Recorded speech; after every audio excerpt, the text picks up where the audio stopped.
Alright, this video is about how to install the Tickmark Pro add-on for Google Sheets and Google Docs. We'll start inside Google Sheets. You can also be in Docs to do this. But what we'll do is we will come over to the right-hand side. Make sure you're seeing this side panel. If you don't see it, come down to this toggle and choose to show it.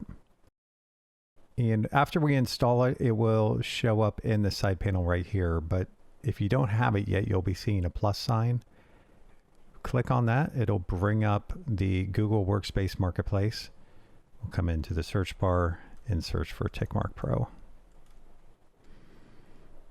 You'll see it here. Click Install. And it will ask you to confirm your Google account. You may see several here, so you got to pick which one you want to use it in. We'll pick that one. It's going to access my name and my email. And then you have to grant it these permissions to run. It does not store anything, but it can see your documents and it needs to be able to work in them. And the connection to an external service is just to save your login info so we know who you are next time you come around. All right, so we've gone through the steps. We'll click Close. Okay, now that you see it in the side panel here, it's ready to go. You click on it, it will launch the sidebar.